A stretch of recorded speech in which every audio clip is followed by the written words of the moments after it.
We are coming upon a new era, a shift of the ages as prophesied by the ancients. No, this new era is not the end of the world. It is a new beginning, as the earth, and anyone who chooses to join her, will shift from the third dimension to the fourth and fifth dimension.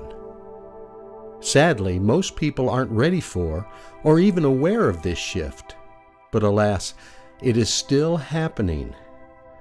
And for those in the dark, it may be a bumpy ride. There has been so much happening in the last few years with the acceleration of energy sweeping over the planet. Look around you. Things we've relied upon for years are changing, sometimes crumbling. Relationships are ending, governments are collapsing, and economies are faltering. What do you do? Let me pose some questions that will lead us to the answers. What is ascension?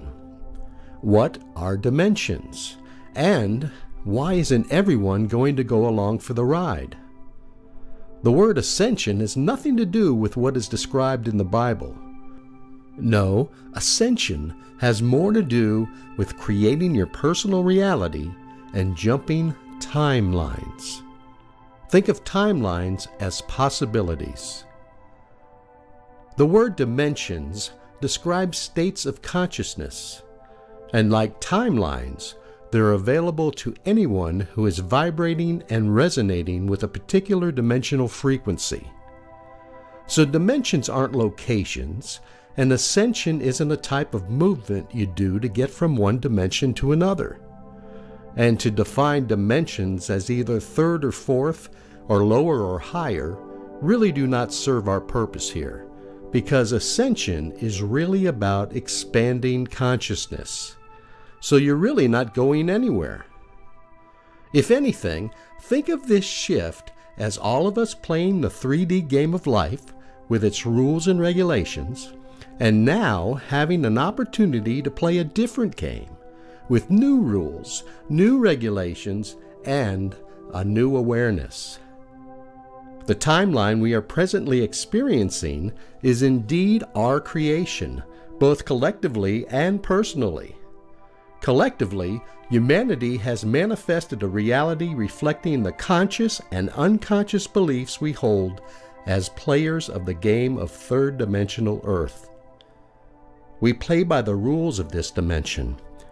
You'll notice I also stated this creation is manifested by unconscious beliefs as well, because many of the beliefs we, believe are ideas we've accepted growing up. It's a kind of programming that becomes unconscious.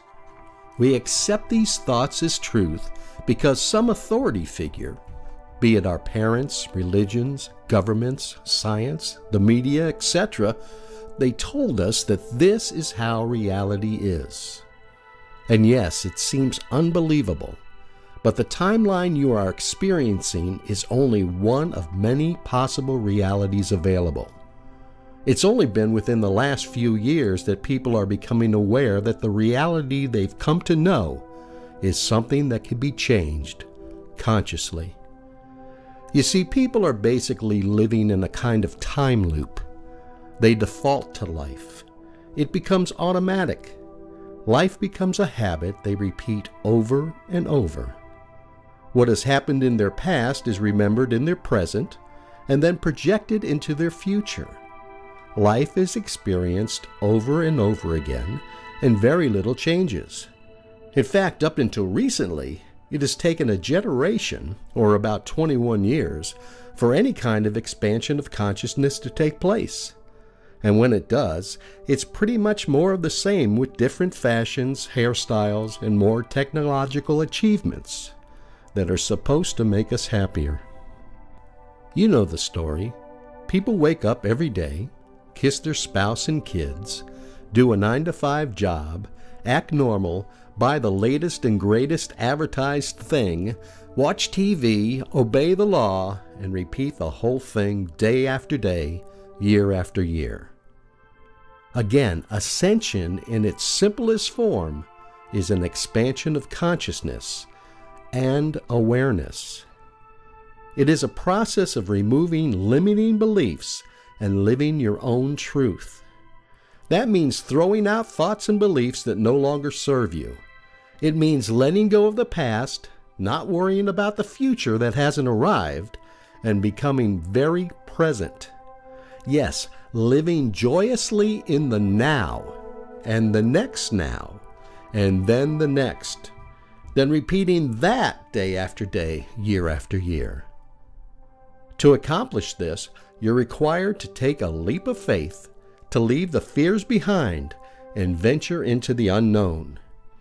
If you're not the adventurous type and don't do well with change, you may find yourself struggling. It's very easy to fall back into that habitual time loop. People focused here will not shift and will continue to experience this third-dimensional timeline. So do whatever you can to stay present. Do whatever you can to stay happy. Do whatever you can to forgive and forget past hurts. Do whatever you can to become fearless about the future. Believe me, this will become easier and easier as you listen to your inner voice, your intuition, as it guides you moment by moment. Learn to trust this instinct, for it knows what's best for you. You've heard it said, you sow what you reap. Ask and it is given. Whichever way you want to say it, your wish is always fulfilled, for you alone create your personal reality. I know it may seem like someone else is to blame, but the people, events, and circumstances directly affecting you were created by you. And here's the rub. It's just as easy to create positive experiences as it is to create negative ones. So here's the secret. Just focus on what you want instead of what you don't want. Really? Can it be that simple? Most people are focused on what they don't want or don't like, right? And look at the reality they create. More of the things they don't want and don't like. So yes, it is as simple as focusing on what you do want as much as you can. The first step is to identify the timeline you wish to live in, the dimensional reality you want to experience. Maybe it's one that is positive, loving, and benefits all of humanity. The next step is to become a vibrational match to this intended reality. In other words, you must become positive, loving, and only do what benefits all of humanity. The third step is not to waver in your intent. This will be challenging as you'll easily be swept back into the time loop if you start to pay attention to the way things are. Once you start to question if this is all bunk because the evidence isn't showing up as fast as you would like, you'll slip onto the 3D time loop again. So do whatever you can to stay focused on your new objective. Again, stay happy. Let any fears you have simply move through you without guilt or judgment, and be appreciative of the wonderful things you have in your life. By feeling like you've already achieved the vibrational state you wish to be in, you amplify it and it gets stronger and stronger moment by moment. This strength will help you to hold the vision of your new dimensional timeline, as well as help you process the old reality that's trying to pull you back into the time loop. So your task is to be true to your vision while paying attention, yet ignoring, in a sense, what the current reality is showing you. I say ignoring because you're really noticing the old timeline, yet you are learning to process it differently. Where before your new awareness, you may have landed back in default mode, complaining about what you don't want. Now you understand the old timeline is merely a reflection of your previous thoughts, beliefs, and vibrations, and not those of the vibrational state you're moving to. One thing you'll start to notice is that not everyone will be making the shift you're intending. Not everyone is capable of loosening the grip of a reality they have been immersed in for so long. However, by becoming steadfast in your vibrational state, you will become a master of your positive, loving vision that benefits all, as well as a master at dealing with those who cannot express the same. Ascension, or jumping timelines and dimensions, is illustrated nicely by Steven Tyler of the band Aerosmith when he said, "I just pretended I was someone else until that someone else became me." Simple, huh? This is Dr. Tom Murasso from borntomanifest.com.